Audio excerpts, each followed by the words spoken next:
Friends, आपने अपने जीवन में बहुत सारे कहानी और किस्से सुन रखे होंगे आपने, और आप उनको भूल भी चुके होंगे।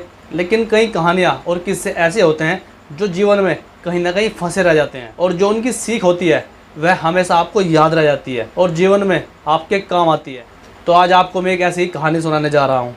आप जब भी जीवन में कभी मुसीबत में होंगे तो वो आपको मुसीबत से बाहर निकाल देगी, जो आपको हमेशा एक नई दिशा देगी और आपकी हमेशा मदद करेगी जब भी आप अपने जीवन की कठिन परिस्थिति गुजर रहे होंगे। एक बार की बात है, एक राजा अपने सभी मंत्रियों को और संतरियों को अपनी सभा में बुलाता है और उनसे बोलता है, किसी वेद या ग्रंथ को पढ़ने का समय नहीं है और ना ही किसी अन्य पुस्तक को पढ़ना मेरे पास समय है, लेकिन आप सभी में से मुझे कोई ऐसा वाक्य दो या कोई ऐसी चीज़ दो, मुझे कोई ऐसा वाक्य या कोई ऐसी बात दो जो मेरे हमेशा काम आए, चाहे मैं किसी भी परिस्थिति से गुजर रहा हूँ।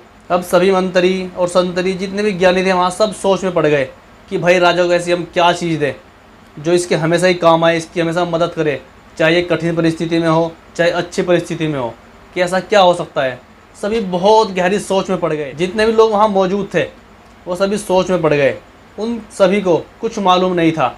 सब ने राजा को मना कर, जो भी राजा के पास जाता वो यही बात बोलता कि हम आपको ऐसा क्या बताएं, ऐसी क्या चीज़ आपको दें जो आपके हर परिस्थिति में आपके काम आए, ऐसी हमें कुछ भी चीज़ मालूम नहीं है। एक व्यक्ति दरबार में आया, उसने कहा, राजा आपको मैं वो चीज़ दे सकता हूँ, किंतु मेरी एक शर्त होगी जो आपको माननी पड़ेगी।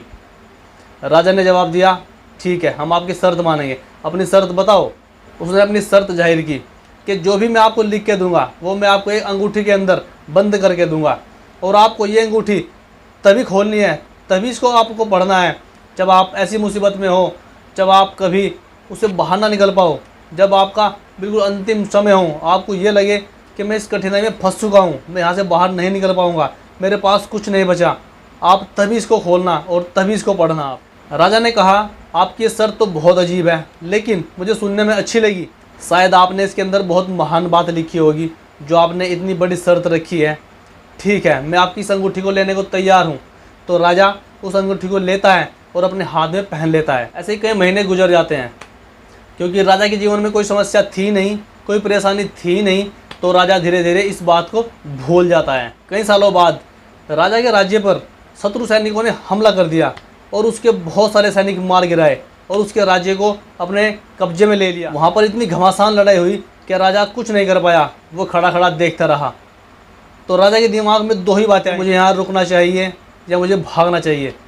तो राजा वहाँ से अपने घोड़े के साथ भाग निकलता है और वो भागता भागता इतनी दूर निकल जाता है, वो भागता है और भागता भागता एक जंगल में पहुँच जाता है, जिस जंगल में एक गुफा होती है।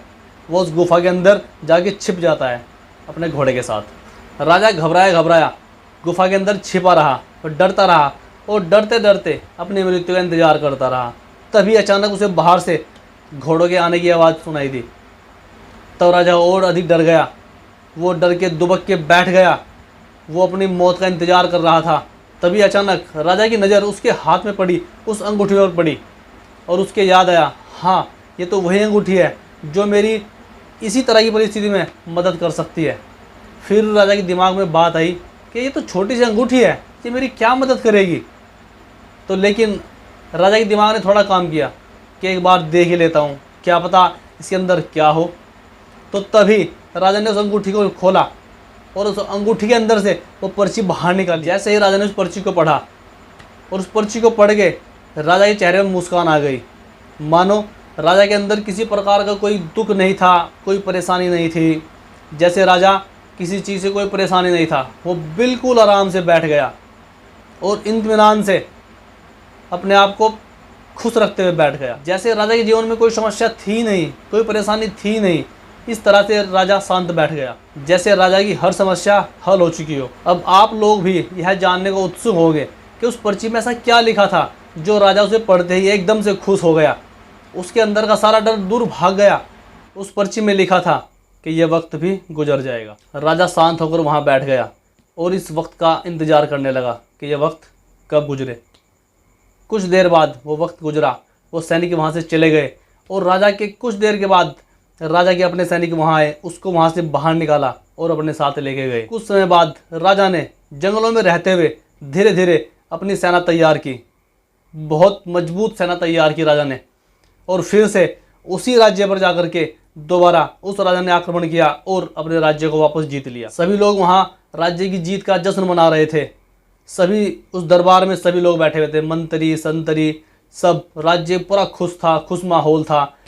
और अचानक राजा की नज़र फिर से अपनी उस अंगूठी पे पड़ी।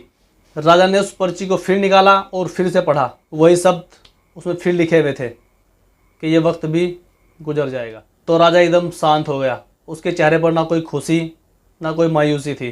अब राजा इस जीवन की सच्चाई जान चुका था। अब राजा को जीवन में अलग ही आनंद की अनुभूति हुई। उसको जीवन का वो राज मालूम हो चुका था कि परिस्थिति कैसी भी हो वो गुजर जाएगी।